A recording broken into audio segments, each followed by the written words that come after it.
নমস্কার বন্ধুরা, আমি আবারও ফিরে এসেছি আরেকটি নতুন পর্ব নিয়ে।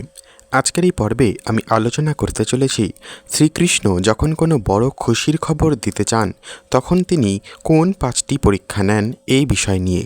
শুরু করার আগে বলে রাখি বন্ধুরা, চ্যানেলে এরকম ভিডিও আরও দেওয়া রয়েছে, দেখে আসবেন। চ্যানেলটিকে অবশ্য করে সাবস্ক্রাইব করবেন। চলুন আর দেরি না করে শুরু করা যাক। দেখুন বন্ধুরা, ভগবান শ্রীকৃষ্ণ আনন্দময়। উপনিষদে বলা হয়েছে তিনি সকল রসের, সকল আনন্দের মূল উৎস। কিন্তু মানব জীবনে আমরা যে আনন্দ বা খুশি অনুভব করি তা কি সত্য নাকি ক্ষণস্থায়ী মোহ? শ্রীকৃষ্ণ তার ভক্তদের জীবনে যখন বড় কোনো খুশি বা সাফল্যের মুহূর্ত আনে তখন তিনি 5টি বিশেষ পরীক্ষা নেন। এই পরীক্ষার মাধ্যমে তিনি যাচাই করেন যে সেই আনন্দ মানুষকে ঈশ্বরের আরও কাছাকাছি নিয়ে যাচ্ছে নাকি অহংকারের অন্ধকারে ডুবিয়ে দিচ্ছে।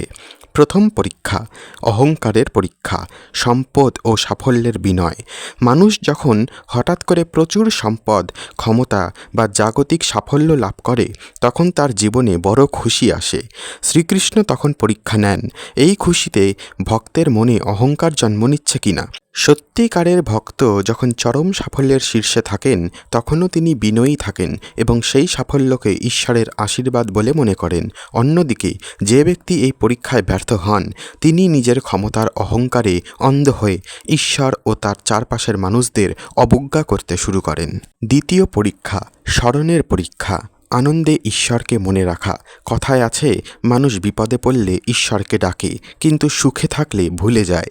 শ্রীকৃষ্ণ দেখেন পরম সুখের মুহূর্তেও ভক্ত তাকে স্মরণ করছে কিনা। দরিদ্র সুদামা যখন শ্রীকৃষ্ণের কৃপায় ঐশ্বর্য লাভ করেছিলেন তখন তিনি সেই ঐশ্বর্যে মত্ত না হয়ে শ্রীকৃষ্ণের নামগান আরও বেশি করে করতে শুরু করেন।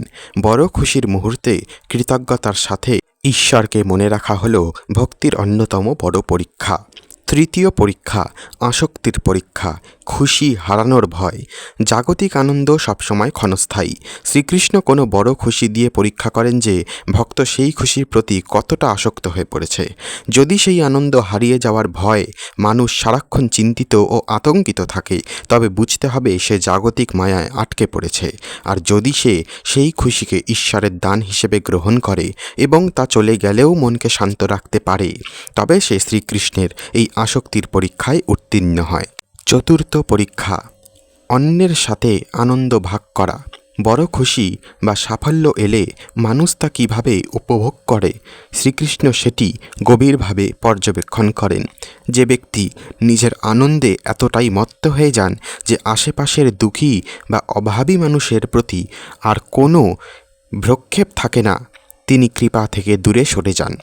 ঈশ্বর দেখেন আপনার খুশি অন্যের মুখে হাসি ফোটাতে কাজে লাগছে কিনা নাকি কেবল আপনার আত্মতৃপ্তির কারণ হচ্ছে। আনন্দ ভাগ করে নেওয়ার মাধ্যমেই মানুষের প্রকৃত চরিত্র ফুটে ওঠে। পঞ্চম পরীক্ষা, প্রত্যাশাবিহীন আনন্দ। এটি হলো ভক্তি ও প্রেমের সর্বোচ্চ স্তরের পরীক্ষা। বৃন্দাবনের গোপীদের জীবনে শ্রীকৃষ্ণের সান্নিধ্যই ছিল সবচেয়ে বড় খুশি, কিন্তু তারা নিজেদের সুখের জন্য নয় বরং কৃষ্ণের সুখেই আনন্দিত হতেন। ভগবান দেখেন আপনার খুশি কি কেবল নিজের জাগতিক স্বার্থসিদ্ধির জন্য নাকি সেই খুশির মাধ্যমে আপনি ঈশ্বর ও তার সৃষ্ট জীবের প্রতি নিঃস্বার্থ ভালোবাসা প্রকাশ করতে পারছেন আর করছেন। আজকের জন্য এ পর্যন্তই বন্ধুরা, দেখা হচ্ছে পরের ভিডিওতে। সকলেই চ্যানেলটিকে সাবস্ক্রাইব করবেন এবং ভালো থাকবেন, সুস্থ থাকবেন। ধন্যবাদ।